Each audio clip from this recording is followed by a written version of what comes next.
Di atas meja bedah, Malika menatap dingin suaminya yang asik berbisik mesra pada selingkuhannya melalui telepon. Tepat sebelum bius total bekerja, jemarinya menekan tombol execute, menguras habis seluruh aset triliunan sang CEO dalam sekejap. Selamat menjadi gelandangan, Elang, bisiknya dengan senyum tipis yang mematikan. 3 tahun silam, Malika Jatmiko bukanlah seorang wanita yang terbaring lemah di ruang operasi. Ia adalah sang primadona di dunia matematika, seorang jenius dengan otak yang mampu memproses algoritma serumit apapun dalam hitungan detik. Namun, sehebat apapun logika yang ia miliki, Malika tidak bisa menghitung datangnya pengkhianatan dari orang yang paling ia percayai. Kala itu, Jatmiko Corp, perusahaan milik ayahnya, berada di ambang kehancuran. Di tengah keputusasaan tersebut, Elang Effendi, sang putra mahkota dari Effendi Group yang tersohor, datang membawa sebuah map hitam. Bukan bantuan cuma-cuma yang ia tawarkan, melainkan sebuah kontrak pernikahan yang dingin dan tanpa jiwa.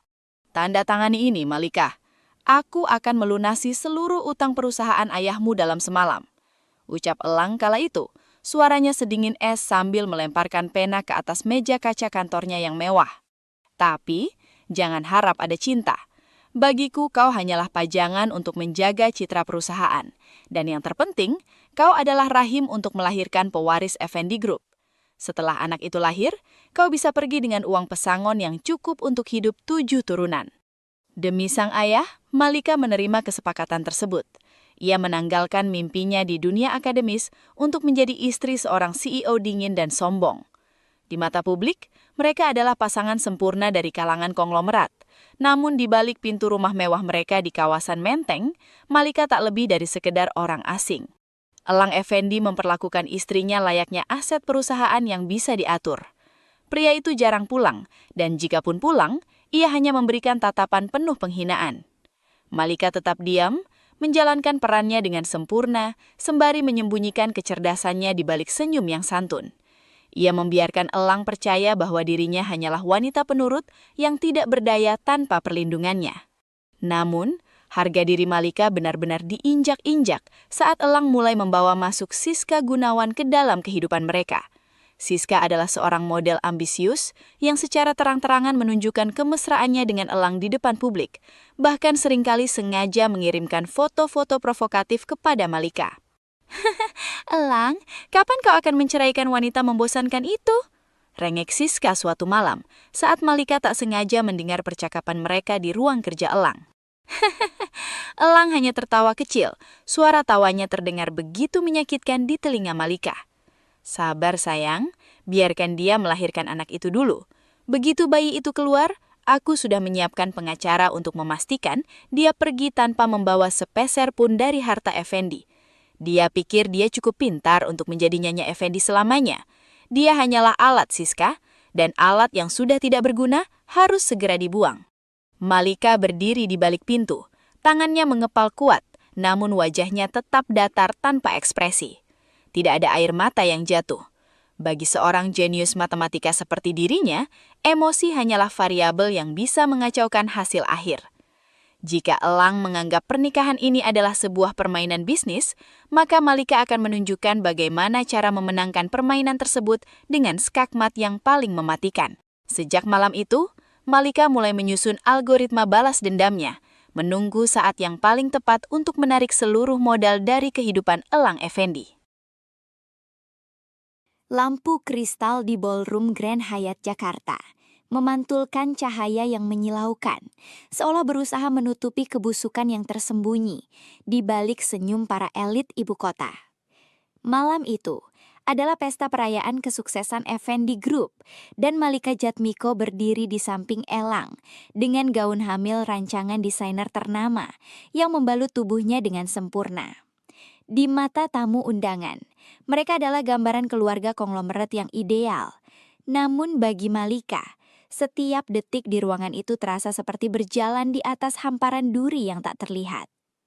Elang Effendi, dengan setelan tuxedo yang sangat pas di tubuh atletisnya, tampak begitu bercahaya. Ia menggandeng tangan Malika, sesekali mengusap perut buncit istrinya dengan gerakan yang terlihat sangat protektif di depan kamera wartawan. Namun, Malika bisa merasakan dinginnya telapak tangan itu. Tidak ada kehangatan, hanya sebuah akting profesional dari seorang CEO yang haus citra sempurna. Saat Elang sibuk menyalami rekan bisnisnya, sebuah getaran singkat muncul dari ponsel Elang yang diletakkan di atas meja marmer, tepat di samping gelas sampahnya. Elang sedang membelakangi meja tersebut, tertawa keras bersama para kolega. Malika melirik sekilas. Sebuah notifikasi muncul di layar yang terkunci. Itu bukan pesan bisnis, melainkan sebuah notifikasi transaksi bank dari rekening rahasia yang Malika tahu tidak pernah tercatat dalam laporan resmi perusahaan. 10 miliar rupiah ditransfer ke rekening atas nama Siska Gunawan. Malika tidak berkedip, wajahnya tetap tenang. Seanggun porselin mahal, namun di dalam otaknya ribuan baris kode dan angka mulai berputar cepat. Sebagai seorang jenius matematika, Malika tahu persis bahwa angka 10 miliar hanyalah puncak gunung es dari pengkhianatan Elang. Sayang, aku ke toilet sebentar ya. Perutku mulai terasa tidak nyaman. Bisik Malika dengan suara lembut yang dibuat-buat, menyentuh lengan Elang dengan ragu. Elang menoleh, memberikan senyum tipis yang meremehkan. Tentu, pergilah. Jangan terlalu lama, Malika. Kau tahu betapa pentingnya kehadiranmu di sini untuk meredam isu miring tentang rumah tangga kita.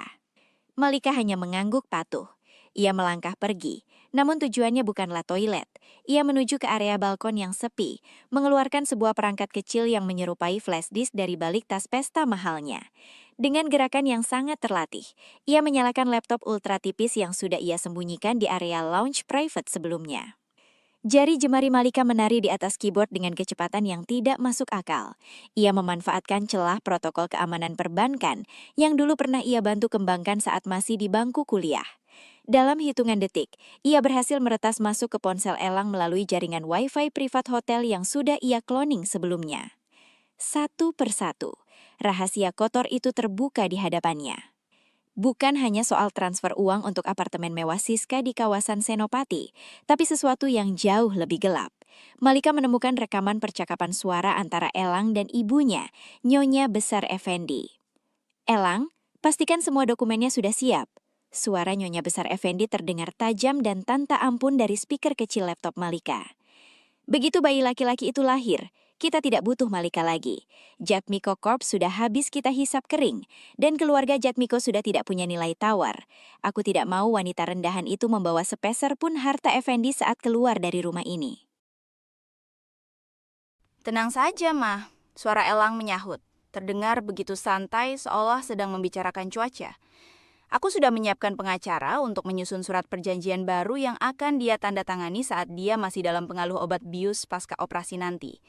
Dia akan menyerahkan hak asuh sepenuhnya dan pergi hanya dengan pakaian yang dia kenakan. Dia terlalu naif, Mah. Dia pikir kecerdasannya bisa menandingi kekuasaanku. Malika terdiam. Matanya menatap kosong ke arah kelap-kelip lampu Jakarta dari ketinggian lantai 26. Rasa sakit yang seharusnya ada, kini telah menguap, digantikan oleh kedinginan yang luar biasa. Kalian salah menilaiku, bisik Malika pada kegelapan malam. Tanpa membuang waktu, Malika menanamkan sebuah spyware yang sangat canggih ke dalam inti sistem operasi ponsel Elang. Program ini tidak akan terdeteksi oleh antivirus manapun. Program ini akan memberikan Malika akses penuh ke seluruh otoritas biometrik Elang, termasuk pemindaian wajah dan sidik jari yang tersimpan secara digital. Dengan senyum tipis yang penuh teka-teki, Malika menutup laptopnya. Ia kembali ke ballroom dengan langkah yang tenang, kembali menjadi istri yang penurut dan pendiam. Ia mendekati Elang yang sedang asyik berbincang, lalu menyandarkan kepalanya di bahu pria itu dengan mesra. "Kau lama sekali, Elang," tegur Elang pelan. Matanya tetap tertuju pada lawan bicaranya. "Maaf, Elang, aku hanya merasa sedikit lelah. Bayi kita sepertinya sangat bersemangat malam ini," jawab Malika sambil mengusap perutnya. Elang membalas dengan tawa palsu yang terdengar hangat di telinga orang lain. Namun bagi Malika, tawa itu adalah lonceng kematian bagi kejayaan Effendi Group. Elang tidak menyadari bahwa di balik pelukan mesra istrinya, Malika baru saja memasang bom waktu digital yang akan meledak tepat di saat Elang merasa berada di puncak dunia. Di meja bedah nanti, saat Elang mengira dia akan memenangkan segalanya, Malika akan memastikan bahwa suaminya itu akan terbangun sebagai pria yang paling tidak berdaya di seluruh negeri.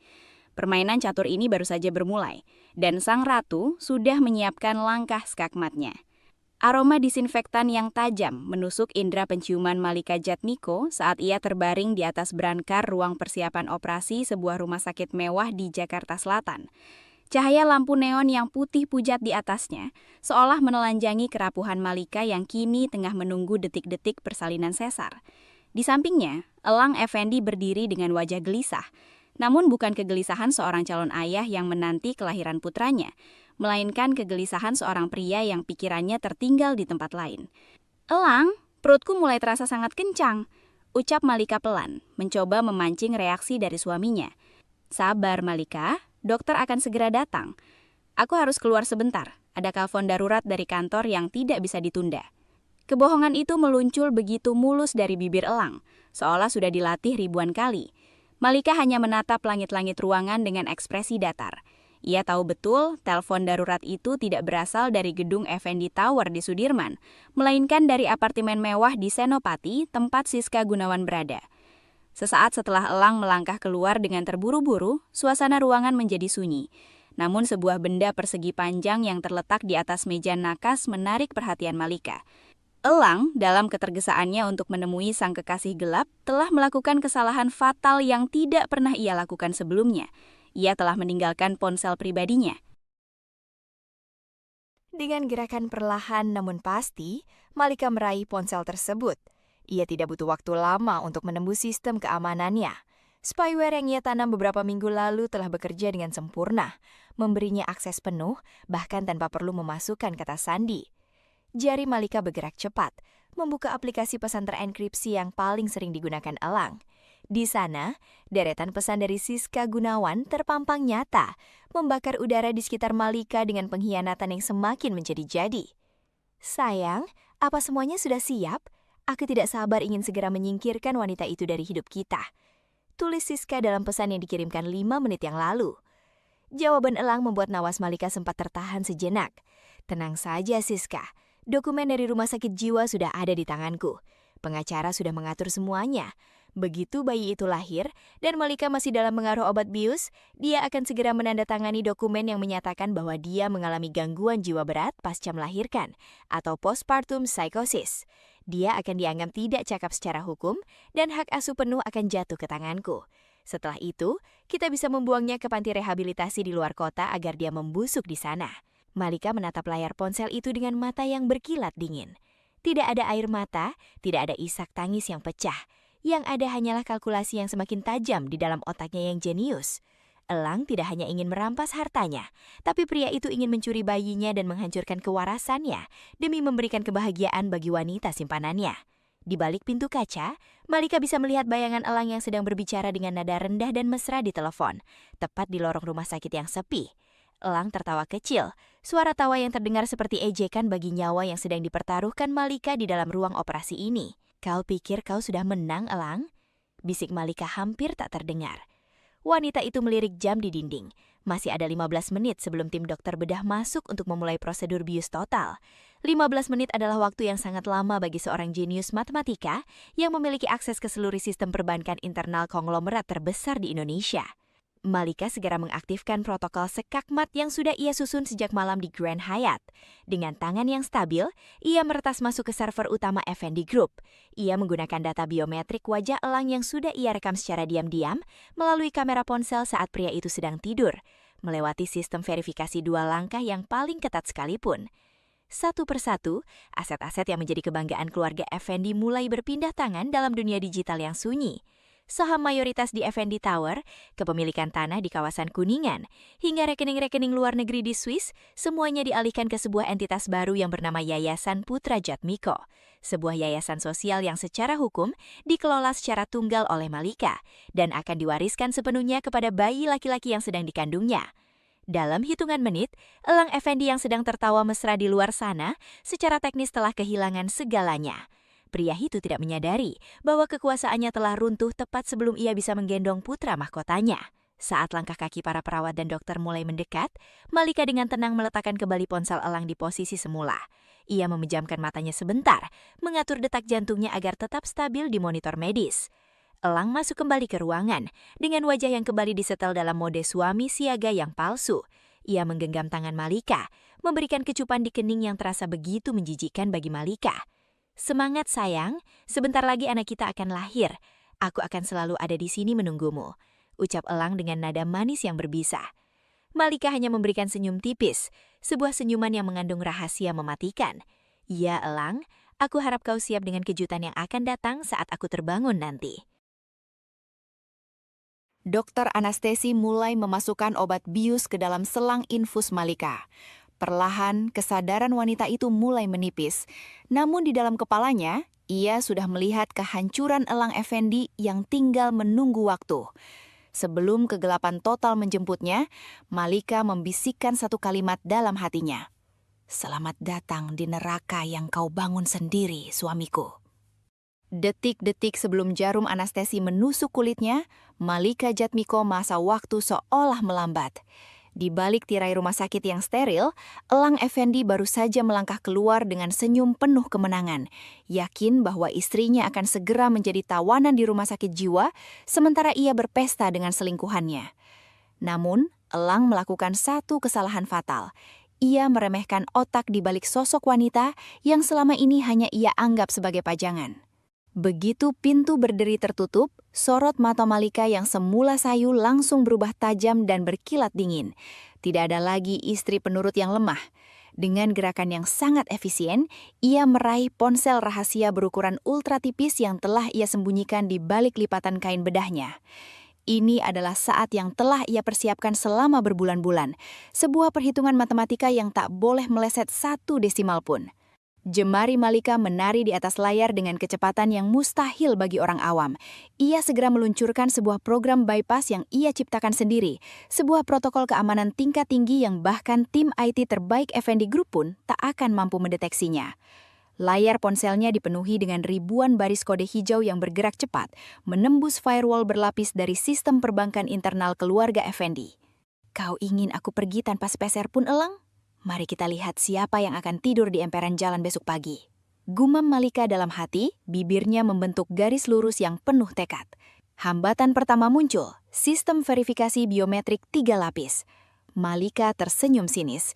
Ia segera mengaktifkan file rekaman 3 dimensi wajah Elang yang diam-diam ia ambil menggunakan kamera inframerah saat pria itu tertidur lelap di sampingnya beberapa malam lalu. Dalam hitungan detik, sistem keamanan pusat Effendi Group mengenali akses tersebut sebagai pemilik sah. Gerbang brankas digital triliunan rupiah itu kini terbuka lebar di hadapan Malika. Tanpa keraguan sedikit pun, Malika mengeksekusi perintah pengalihan aset. Ia tidak mencuri uang itu untuk dirinya sendiri, karena ia tahu Elang akan dengan mudah menuduhnya sebagai pencuri. Sebaliknya, Malika menggunakan celah hukum yang sangat rumit. Ia memindahkan seluruh kepemilikan saham mayoritas Effendi Tower, sertifikat tanah di kawasan elit Kuningan, hingga aset likuid di rekening rahasia Swiss ke atas nama Yayasan Putra Jatmiko. Yayasan ini adalah entitas hukum yang baru saja ia sahkan secara diam-diam melalui notaris kepercayaannya. Di bawah payung hukum yayasan tersebut, seluruh aset itu dikunci rapat untuk kepentingan sang buah hati yang akan segera lahir, dengan Malika sebagai wali tunggal yang memiliki kekuasaan mutlak. Secara hukum, Elang Effendi Futera baru saja kehilangan hak atas setiap jengkal kekayaannya tanpa ia sadari. Layar ponsel Malika menunjukkan progres bar yang hampir penuh, 80%, 90%. Tiba-tiba, suara langkah kaki terdengar mendekat ke arah pintu ruang persiapan. Jantung Malika berdegup kencang, namun tangannya tetap stabil. Ia tidak boleh gagal di detik terakhir. Dengan satu tekanan terakhir pada tombol confirm, sebuah notifikasi muncul di layar. Transfer otoritas selesai. Seluruh aset telah berpindah tangan. Tepat saat itu, Malika segera menyembunyikan ponselnya kembali dan mengatur nafasnya. Pintu terbuka dan tim dokter bedah masuk bersama Elang yang kembali memasang wajah penuh kepalsuan. Sudah waktunya, Malika. Berdoalah agar semuanya lancar, ucap Elang dengan nada lembut yang terasa begitu memuakkan. Malika menatap mata suaminya untuk terakhir kalinya sebelum bius total bekerja. Ia melihat bayangan seorang pria yang merasa sudah memenangkan dunia, tanpa tahu bahwa dalam beberapa jam ke depan, kartu hitam di dompetnya hanya akan menjadi kepingan plastik tak berguna. Saat dokter anestesi mulai menyuntikkan obat melalui selang infus, Malika merasakan tubuhnya mulai ringan. Kesadarannya perlahan memudar, namun sebuah kepuasan batin yang luar biasa menyelimutinya. Elang telah menyiapkan dokumen untuk menghancurkan kewarasannya, tapi Malika telah lebih dulu menghancurkan seluruh fondasi hidup suaminya itu. Di ambang kegelapan, Malika membisikkan sebuah janji pada janin di dalam kandungannya, bahwa mulai hari ini mereka tidak akan lagi menjadi budak di bawah bayang-bayang keluarga Effendi. Sang ratu telah membalikan papan catur, dan sang raja baru saja mengalami kehilangan tahtanya tanpa sempat melakukan perlawanan. Bius itu akhirnya membawa Malika ke dalam tidur panjang, tepat saat sistem otomatis Effendi Group mulai memproses pemecatan massal sang CEO dari perusahaannya sendiri. Balas dendam ini bukan lagi sekadar rencana, melainkan sebuah realitas yang akan menyambut Elang Effendi seperti hantaman badai di pagi hari. Suara tangis bayi yang melengking kencang akhirnya memecah keheningan di koridor eksklusif Rumah Sakit Siloam Semanggi. Lampu merah di atas ruang operasi berganti menjadi hijau, menandakan perjuangan hidup dan mati Malika Jatmiko telah usai. Tak lama kemudian seorang dokter keluar dengan senyum ramah, menggendong sesosok bayi mungil yang dibalut kain biru muda. Elang Effendi yang sejak tadi menunggu dengan gelisah di sofa kulit langsung berdiri. Namun, kegelisahannya bukan karena mengkhawatirkan nyawa istrinya, melainkan karena ia tidak sabar ingin segera menjalankan rencana busuknya. Ia butuh bayi itu sebagai alat negosiasi untuk menguasai sisa saham Jatmiko Corp yang masih tersisa. "Selamat Pak Elang, bayinya laki-laki, sangat sehat dan tampan," ucap sang dokter dengan nada bangga. Elang menerima bayi itu ke dalam dekapannya. Ia tersenyum lebar, menatap wajah mungil yang sangat mirip dengannya itu dengan ambisi yang berkobar. Baginya, bayi ini bukan sekadar darah daging, melainkan tiket emas menuju kekuasaan absolut. Di dalam kepalanya, Elang sudah membayangkan bagaimana ia akan membuang Malika ke panti rehabilitasi jiwa esok hari, lalu membawa Siska Gunawan masuk ke rumah besar mereka sebagai nyonya baru. "Anak pintar, kau lahir tepat di saat yang tepat," bisik Elang dengan suara rendah yang menyeramkan. Setelah menyerahkan kembali bayi itu kepada suster untuk dibawa ke ruang perawatan bayi VIP, Elang melangkah menuju bagian administrasi dengan gaya angkuh yang menjadi ciri khasnya. Ia ingin segera menyelesaikan urusan biaya persalinan yang mencapai ratusan juta rupiah itu, menunjukkan pada dunia betapa kecilnya angka tersebut bagi seorang CEO Effendi Group. Di meja administrasi, seorang petugas menyambutnya dengan sangat hormat. Elang mengeluarkan dompet kulit mahalnya, lalu menarik sebuah kartu hitam, The Black Card, yang menjadi simbol kasta tertinggi di dunia perbankan. "Bayar seluruh biaya persalinan Malika Jatmiko, kelas VVIP tertinggi, dan pastikan tidak ada yang terlewat," perintah Elang sambil meletakkan kartu itu di atas meja dengan bunyi tak yang sombong. Petugas administrasi itu mengangguk cepat dan mengesekkan kartu itu ke mesin EDC. Namun acalihnya suara mesin yang mencetak struk tanda terima yang terdengar justru bunyi pi panjang yang menusuk iling. Di layar mesin muncul tulisan merah yang tidak pernah Elang lihat seumur hidupnya. Transaction declined, refer to issuer. Elang mengerutkan kening. Ia merasa sedikit malu karena ada beberapa orang lain di sana. "Coba lagi, mungkin sinyalnya sedang buruk," perintahnya ketus. Petugas itu mencoba sekali lagi, namun hasilnya tetap sama. Transaction declined. "Maaf, Pak Elang, kartu Anda ditolak oleh sistem. Mungkin ada batas limit yang terlampaui?" tanya petugas itu dengan nada yang sangat hati-hati. Tawa sinis keluar dari mulut Elang. "Limit? Kau tahu siapa aku? Kartu ini tidak memiliki limit. Coba kartu saya yang lain." Elang mengeluarkan kartu kredit korporat dari bank yang berbeda. Sekali lagi, mesin itu berbunyi nyaring. Declined. Elang mulai merasa ada yang tidak beres. Wajahnya yang semula penuh kemenangan kini mulai memucat. Ia merogoh ponsel di saku jasnya untuk menghubungi asisten pribadinya. Namun tepat saat layar ponsel menyala, rentetan notifikasi masuk seperti badai yang menghantam. Satu persatu pesan singkat dari pihak bank bermunculan di layar ponselnya. "Pemberitahuan, saldo rekening pribadi Anda telah dikosongkan. Sisa saldo, 0 rupiah. Pemberitahuan, akses terhadap rekening korporat Effendi Group telah dicabut oleh otoritas pemegang saham mayoritas." Tangan Elang mulai menggemetar hebat. Ia membuka aplikasi perbankannya dengan terburu-buru, namun sistem menolak aksesnya. Username atau password salah, akses biometrik tidak dikenali. Belum sempat Elang memproses apa yang terjadi, sebuah email resmi masuk dengan tanda penting dari Dewan Komisaris Effendi Tower. Dengan nafas yang memburu, ia membaca isi email tersebut. Kepada Elang Effendi, berdasarkan perubahan struktur kepemilikan saham mayoritas yang baru saja disahkan melalui sistem otomatis per hari ini, Anda dinyatakan tidak lagi menjabat sebagai CEO Effendi Group. Seluruh aset perusahaan, termasuk gedung kantor, kendaraan dinas, dan fasilitas rumah mewah di Menteng, telah dialihkan kepemilikannya kepada Yayasan Putra Jatmiko. Anda diminta untuk mengosongkan ruangan kerja Anda dalam waktu 24 jam. Lutut Elang terasa lemas. Ia bersandar pada meja administrasi agar tidak jatuh tersungkur. Bagaimana mungkin? Bagaimana mungkin seluruh hartanya hilang hanya dalam waktu 1 jam saat ia menunggu persalinan? Pak Elang, apakah ada kartu lain yang bisa digunakan? Atau Bapak ingin membayar tunai? Suara administrasi itu kini terdengar tidak lagi terlalu hormat. Berita buruk di dunia konglomerat menyebar lebih cepat daripada api di musim kemarau. Elang tidak menjawab. Pandangannya kosong, menatap layar ponselnya yang kini menunjukkan notifikasi terakhir dari sistem keamanan perusahaannya. Akses biometrik wajah diterima. Perintah pengalihan aset selesai. Selamat tinggal, mantan CEO. Di saat yang bersamaan, di balik pintu ruang pemulihan, Malika Jatmiko perlahan membuka matanya. Meski tubuhnya masih terasa lemas akibat sisa obat bius, sebuah senyum kemenangan terukir jelas di bibirnya yang pucat. Ia tahu, di luar sana dunia suaminya sedang runtuh sepotong demi sepotong.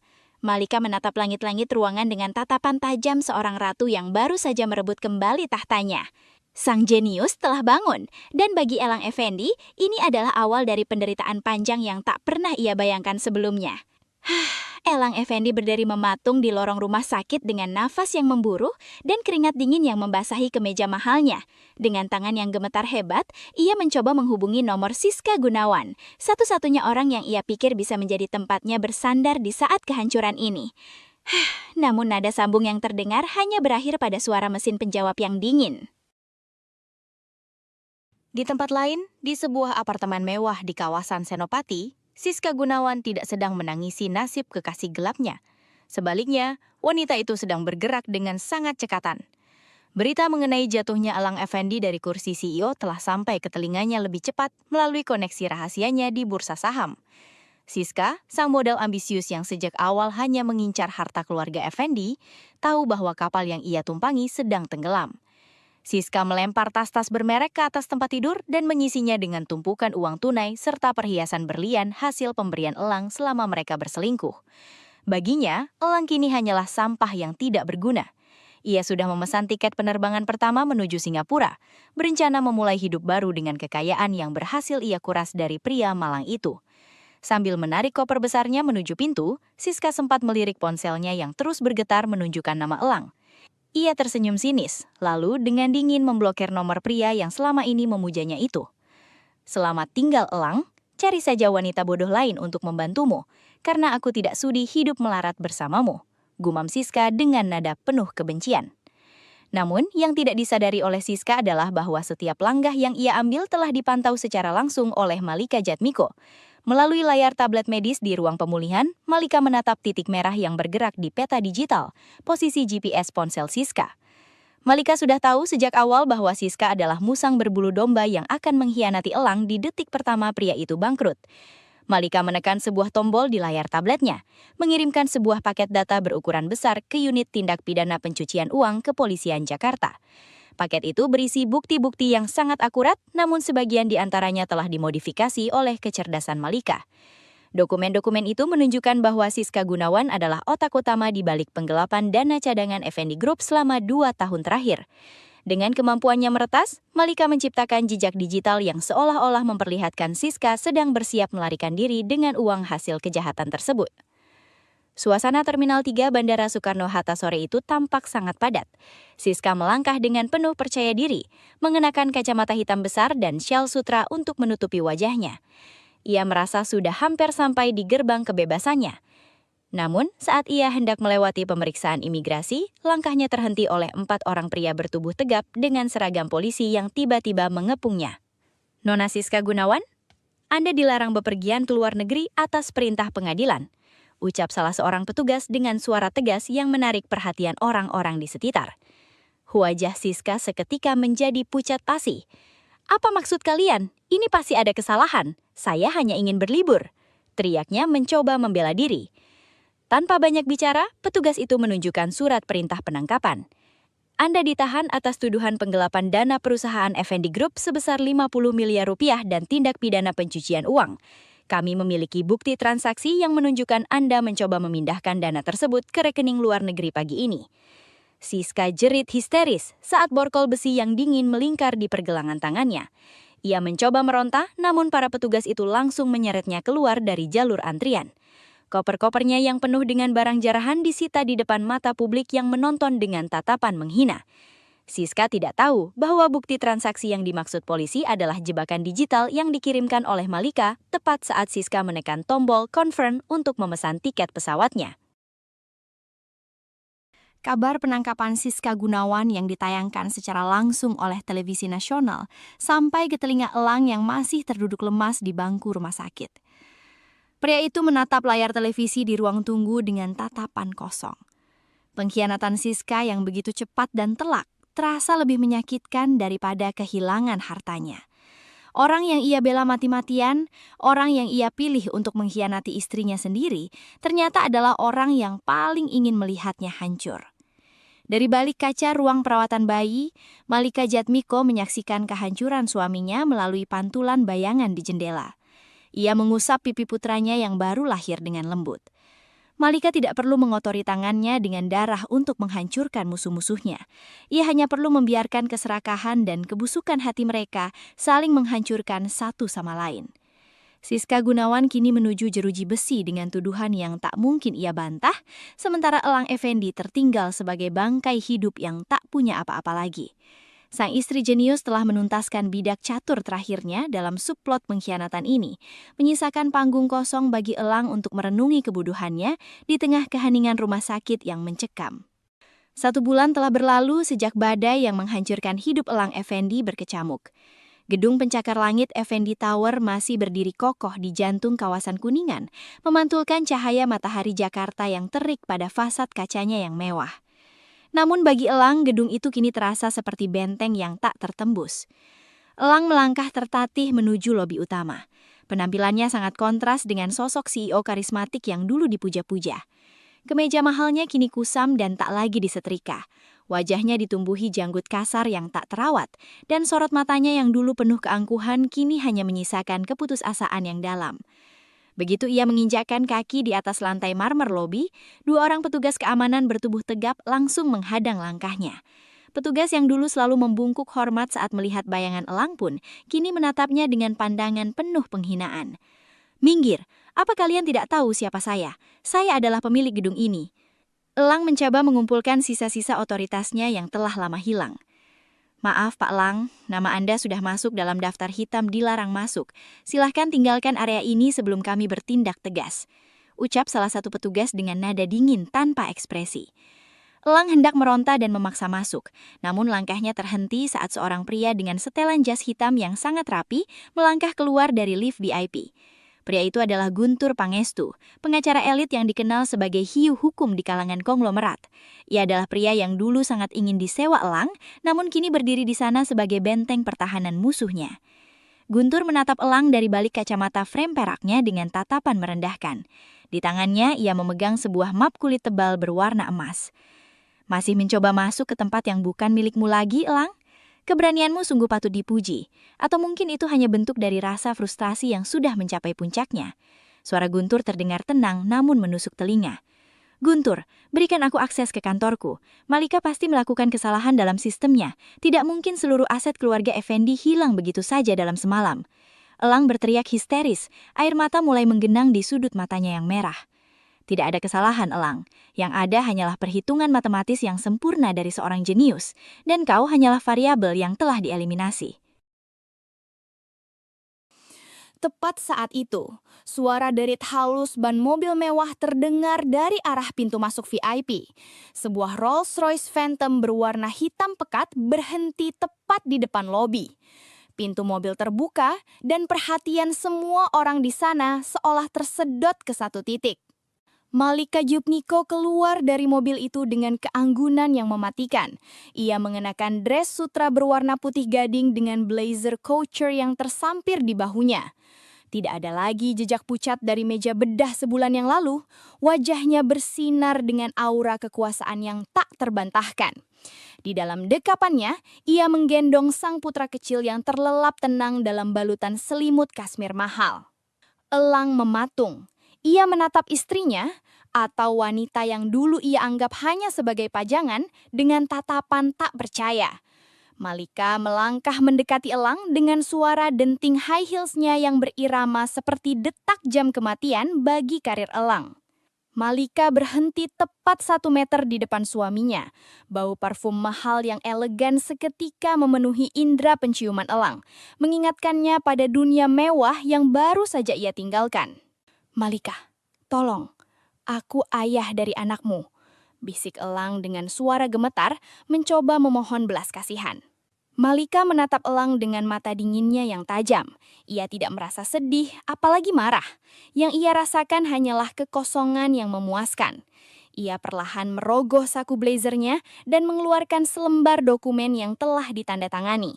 Dengan gerakan yang santai namun penuh penekanan, Malika melemparkan dokumen itu tepat ke dada Elang. Kertas itu terjatuh ke lantai marmer yang dingin. "Itu surat cerai kita. Aku sudah mendandatanganinya. Kau tidak perlu khawatir soal harta gonogini, karena secara hukum kau tidak memiliki 1 sen pun untuk dibagi." Malika kemudian mengambil map emas dari tangan Guntur dan menunjukkannya pada Elang. Dan ini adalah sertifikat kepemilikan mutlak Effendi Tower dan seluruh aset di bawah bendera Effendi Group. Semuanya kini sah menjadi milik Yayasan Putra Jatmiko.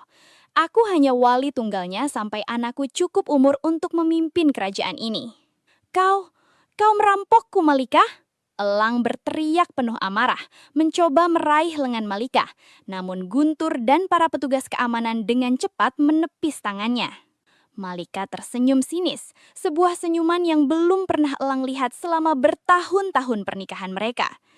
"Aku tidak merampokmu, Elang. Aku hanya mengambil kembali apa yang seharusnya menjadi hak ayahku dan hak anakku yang hampir kau hancurkan dengan rencana busukmu dan Siska." Malika melangkah 1 langkah lebih dekat, membisikkan sesuatu tepat di telinga Elang agar hanya pria itu yang mendengarnya. "Ibumu, Nyonya Besar Effendi, sudah aku usir dari rumah menteng pagi ini. Aku mendengar dia menangis histeris saat melihat semua tas bermerak dan perhiasannya disita sebagai jaminan utang perusahaan yang kau tinggalkan. Sekarang, pergilah. Cari tempat berteduh sebelum hujan turun, karena namamu sudah tidak berharga lagi di kota ini." Malika kembali menegakkan tubuhnya, membetulkan posisi gendongan putranya dengan penuh kasih sayang. Ia berbalik tanpa menoleh lagi ke arah Elang yang kini jatuh tersungkur di atas lantai marmer, menangis terseduh-seduh sambil memeluk surat cerainya. Guntur Pangestu memberikan isyarat kepada petugas keamanan untuk menyeret Elang keluar dari area gedung. Mantan CEO yang dulu dipuja itu kini diseret seperti sampah di depan mata karyawan yang dulu gemetar saat mendengar namanya. Malika melangkah masuk menuju lift VIP. Saat pintu lift perlahan tertutup, ia menatap bayangan dirinya di Karmin Lift.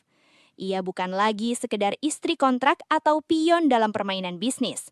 Ia adalah sang ratu yang telah memenangkan tahtanya sendiri melalui kecerdasan dan kesabaran.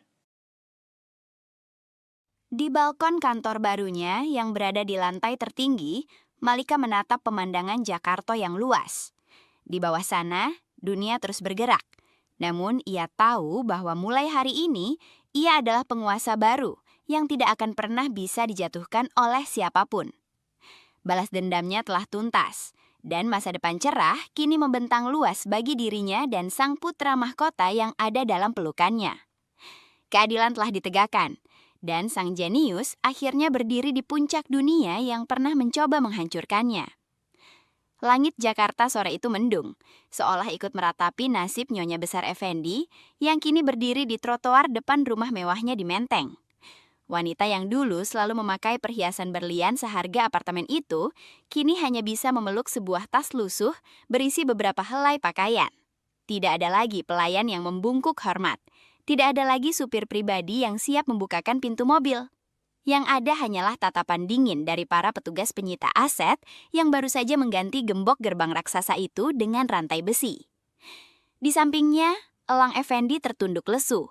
Pria yang dulu begitu angkuh dengan setelan jas puluhan juta rupiah itu, kini hanya mengenakan kemeja kusam yang sudah 2 hari tidak diganti. Kakinya yang biasa melangkah di atas karpet merah hotel berbintang, kini terpaksa berpijak di atas semen trotoar yang kasar. Elang mencoba menyentuh bahu ibunya, namun Nyonya Besar Effendi justru menepisnya dengan penuh amarah. Bagi ibunya, Elang bukan lagi putra kebanggaan, melainkan pecundang yang telah menghilangkan seluruh kemewahan hidup mereka hanya karena kebodohannya bermain api.